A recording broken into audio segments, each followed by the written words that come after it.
Oh hi, thanks for watching my video. It's been a while since I last made a storylines video, and over the last few months I've been playing through quite a few different scenarios in The Sims 4. So I thought, why not make another list of storyline ideas for you to play out in The Sims 4? A lot of these are based on storylines I've already done, so you'll probably recognise most of them, but there are a couple new ones in here too. Just an FYI, some of these storylines require mods, however I'll let you know which mods I used in my playthrough and whether or not you actually need the mod to do the storyline. So, let's begin. Number 1. Homeless and dancing for cash. I would strongly recommend using the Hoe It Up mod for this one. This here is Danny. She's a young adult who lives with her parents. Danny has a few secrets. You see, her parents are very strict conservatives who think that Danny spends her time earning a degree at university. But what they don't know is that Danny isn't actually a student. She's instead a pole dancer at a local nightclub. Luckily, Danny manages to get away with lying to her parents for a while, but very soon, shit is going to completely hit the fan. A day or two after a steamy rendezvous with her secret boyfriend, Danny discovers some shockingly shocking news. She's got herself knocked up and has to pluck up the courage to tell her strict parents. After delivering the news, her parents react the same way any compassionate, understanding parents would react. They throw her out on the street without a pot to piss in. This is the point where the challenge really begins. From this point on, Danny is just living on an empty plot of land. Pregnant. So the goal here is to pick up as many dancing shifts at the club as possible to earn money from those generous perverts. The amount of money you get from pole dancing depends on your pole dancing skill, so I recommend you practice as often as possible. You have about 3 sim days to make enough money to build at least a half-decent shack for Danny and her baby. Where you go from here is up to you. But this would be a pretty nice setup for a full-on rags to riches story. Build a mansion, maybe have a few more kiddies. Why not? Homeless and dancing for cash. Number 2. Living off a child's income. I was quite surprised by how popular this video was.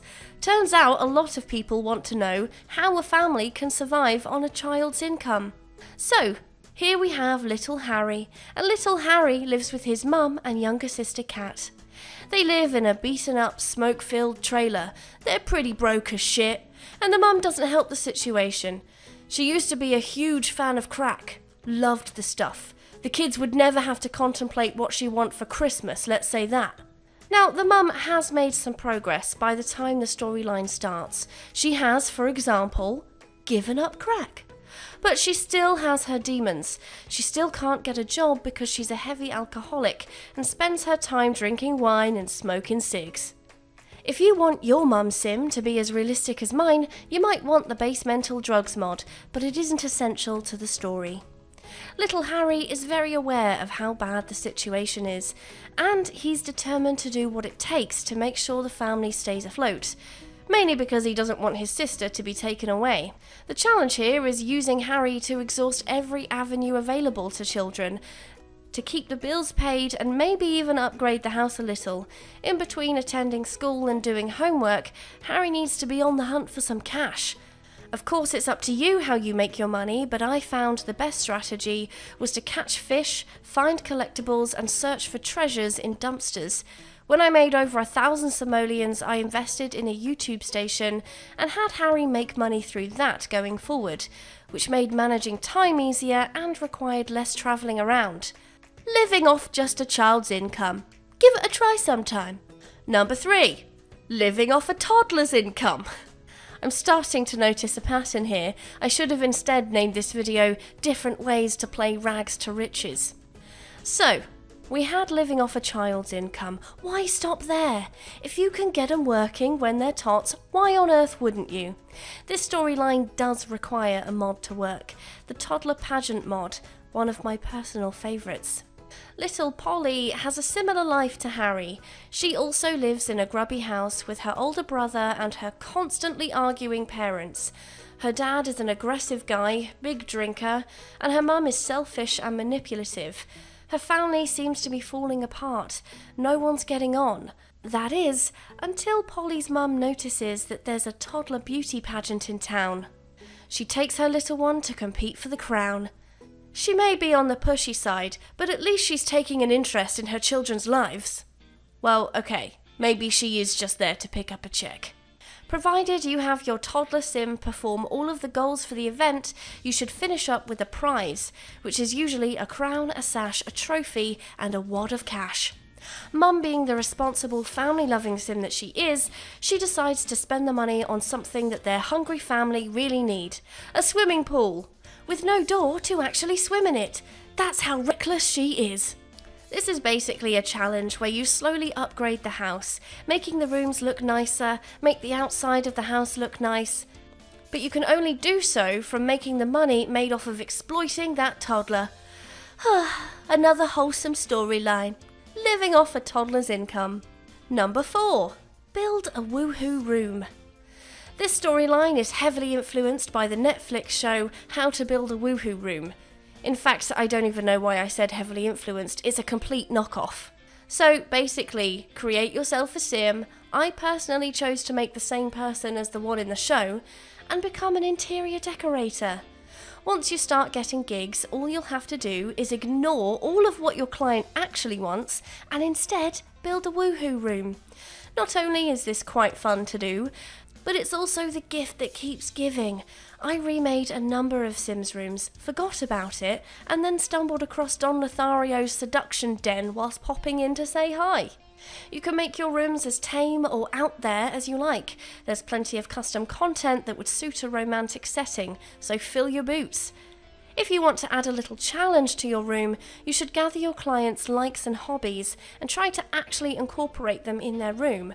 Find ways to incorporate wellness and painting in your woohoo room. Express yourself.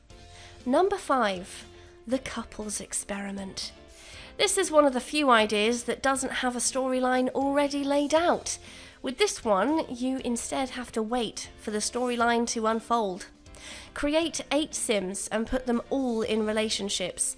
Then move them all into a house, preferably with no front door to escape, but I'll let you decide how cruel you want to be. The first part of this will require input from you. The second part is all about observation. So the first phase is to have your Sims engage in affairs with one another, without their significant other seeing them. So ideally, you want every Sim to have their main relationship that you put them in at the start, plus 1 or 2 side partners. Once every Sim has multiple relationships, just sit back, watch, and enjoy as chaos ensues in your Sim's house. As we know, when left to their own devices, Sims aren't the most subtle with their partners. They'll think nothing of blowing a kiss or giving a warm embrace to a Sim that they're involved with. Grab some popcorn and watch your Sims 4 reality show as they flirt with each other, yell at each other, dish out a few bitch slaps, and sleep in separate beds at the end of the night. The couples experiment. Number 6. Land of the Furries. This one requires a bit of imagination, but it actually works pretty well if you want to have more of a quest type experience in The Sims. So you start off in a little village. You can build your own, or you can use mine if you want. It's on the gallery. And you'll have only one Sim. For my video, I thought it would be best to use only Sims in costume to make them look like furries, but that's not a requirement. By the time you start playing with your 1 Sim household, you should have already made 7 other Sims and placed them around various worlds. You can have even more than 7 if you use MC Command Center. For my village, for example, I had 10 Sims in total. The main goal of this storyline is to complete a range of different tasks in the game. Each task completed allows your Sim to travel to one of their buddies' homes and move them back into the village. Every one of your missing buddies has something unique that they bring to the village. One of them is really good at fishing, one is a great gardener, another is a brilliant cook, so they all have skills that come in handy for running a successful village community.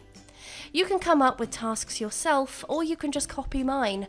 I did a full playthrough of this in a video that I'll link in the video description. A few examples of tasks you might want to use is if you have your sim get 3 postcards in the mail from their pen pals.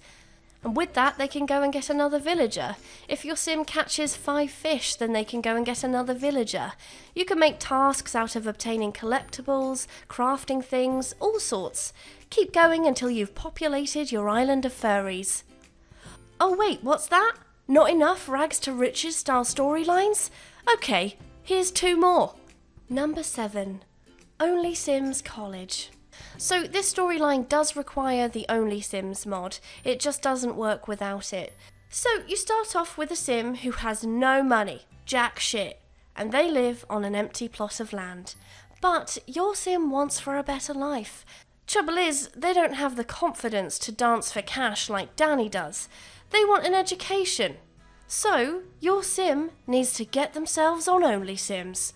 Using your Sim's phone, upload saucy pics and talk to Only Sims followers to gain tips. Once you have enough tips to buy a computer, go and enroll in university. If you're able to build a skill high enough for a distinguished degree, even better. Once you're accepted into university, you'll have to use a student loan to pay for your course. Then you can move into student housing. During your first semester, you should make enough money on Only Sims to pay off your first loan and save up for the next year ahead. As you progress through university, you should aim to have enough money in savings to afford a starter home, which is pretty difficult given that you don't make that much money on Only Sims. How far can Only Sims take you? Number 8. Marrying Millions. Is this a repackaged version of the Black Widow challenge? Maybe, but there is a storyline to it. Tiffany here is a young adult sim living with her teenage brother. Their parents died. Sad. And they live on a campsite and life is shit. Tiffany wants to give her brother the best, but there's only one problem. She's just too lazy. She doesn't want to get a job or start a business or sell things. She just wants money. So she decides to go out and woo the sexy singles of the Sims 4 world in the hopes that they can bring her a better life. She has her sights set on the wealthiest Sims she knows, and once she gets her claws into one of them, she moves in, leaving her brother on the home lot. She marries the wealthy Sim, moves out any unwanted housemates, and then murders her new spouse to get all of their money. She basically hops from spouse to spouse, repeating the process until she gets 1,000,000 simoleons. She does stop along the way every once in a while though to move back in with her brother in order to upgrade their home and get them some new threads before moving on to the next sucker, marrying millions. Number 9. Young Love. This here is Jalen. He's a teenage boy in love. He'd been crushing hard on the guy who sits behind him in English, and one day he plucked up the courage to tell him, only to find that the feeling was mutual. There's only one problem. Jalen's family caught wind of his high school romance and they were not happy. His parents are not at all accepting of his relationship and told him that if he wanted to stay under their roof, he'd have to kick his love to the curb. You can see where this is going, can't you? Jalen takes on 2 part-time jobs and even sells the old woodworking sculpture in between classes to make enough money to move out of his parents' house. You'll basically have to have Jalen earn enough money to afford a plot of land and a few basic necessities. Jalen can only take with him the money that he's earned himself, so you'll probably have to keep tabs on his earnings. The ultimate goal here is to have Jalen's partner move in, settle down with him, and even get a dog. How long would the journey be to get there? That's up to you. You can also use the boyfriend's income as well if they get a part-time job, but you can only count their earnings after they've moved in, and they can only move in once you've already bought a plot of land. And finally, number 10, Achievement Sims. This one isn't so much about the Sims themselves, it's more about setting your future Sims up for success. I don't know about you, but I often start a family with just one sim and a plan to meet someone special further down the line. Trouble is, there aren't many townies in The Sims 4 that are single and well established. Well, that's where this family comes in. Create 8 random Sims, make them siblings if you want to have a large family, and basically create your perfect future spouses for your future single Sims. Get your 8 Sims to develop character, unlock a reward trait, get to level 5 or above in a career of your choice, give them all likes and dislikes. Just try to make them as unique and well established as possible so that the next time you find a partner for your single Sim, you're not limited to boring, jobless, skillless Sims. Do your future Sims a favour, give them a partner that's achieved things. So there are 10 storyline ideas that might add a little spice to The Sims 4. Have you tried these already? Let me know in the comments if you have. For now though, that's it from me. Thanks for watching, I hope you enjoyed it. If you did, please like and subscribe, you know I love it when you do that. And I'll see you in the next video. Bye bye.